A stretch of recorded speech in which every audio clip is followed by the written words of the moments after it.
दो सपेरे थे, कात्या और रघु। वो दिन भर जंगल में सांप पकड़ते थे।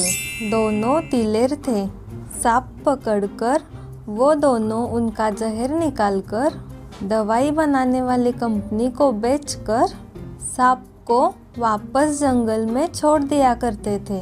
इस व्यापार के कारण दोनों की जिंदगी अच्छी चल रही थी। एक दिन कात्या जंगल में सांपों को तलाश रहा था। तभी उसकी नज़र एक अनोखे सुनहरे सांप के पूंछ पर पड़ी। कात्या ने झाड़ियों में उस सांप का पीछा किया और जैसे ही उसे मौका मिला उसने सांप को दबोच लिया और उसे अपने पिटारे में बंद कर दिया। रोज की तरह वो अपने रास्ते जा रहा था कि उसके सामने और एक बड़ा सा सुनहरा सांप आया और वो सांप फन फैलाकर कात्या के सामने ही बैठ गया।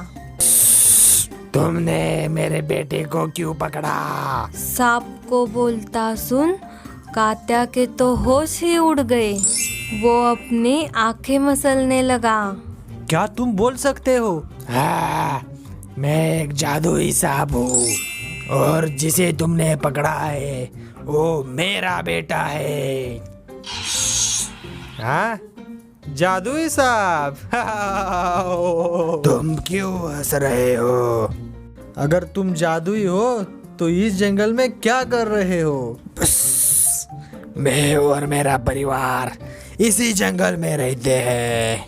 लेकिन अब तुम मुझे बताओ, मेरे बेटे को आजाद करने के लिए तुम्हें क्या चाहिए? तुम मुझे क्या दे सकते हो? उस सुनहरे जादुई सांप की मणि चमकी और कात्या के सामने एक हीरे मोतियों से भरा घड़ा आ गया। ये देखकर कात्या की आंखें फटी की फटी रह गई।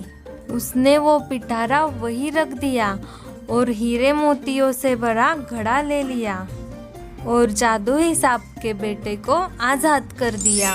कात्या को घर की ओर आते देख उसके दोस्त रघु ने देखा कि कात्या के झोली से एक हीरा गिरा और फिर रघु ने कात्या का पीछा किया। कात्या घर गया और उसने अपने पत्नी को वो हीरे मोतियों से भरा घड़ा दिखाया और उसे पूरी कहानी बताई। हीरे मोतियों से भरा घड़ा देखकर रघु की आंखें फटी की फटी रह गई। तभी रघु ने सोच लिया कि उसे भी वैसा ही हीरे मोतियों से भरा घड़ा चाहिए। उसकी बात वो हर रोज जंगल में उस जादुई सांप की तलाश करने लगा। आखिर एक दिन रघु को उस सुनहरे सांप की पूंछ दिखाई दी। जैसे उसने उस पूंछ को खींचा उस बड़े सांप ने अपना मुंह खोल लिया। इतना बड़ा सांप देखकर रघु भयभीत हो गया और यहाँ वहाँ भागने लगा। वो जादुई सांप रघु का पीछा करने लगा। भागते भागते रघु अपने घर पहुँचा। उसने अपने घर का दरवाजा बंद कर दिया। बाप रे बाप, आज तो मर ही जाता। मुझे नहीं चाहिए हीरे मोती। बाल बाल बच गए, जान बची लाखों पाए। इस कहानी ने हमें ये सिखाया कि समय से पहले और किस्मत से ज्यादा किसी को नहीं मिलता।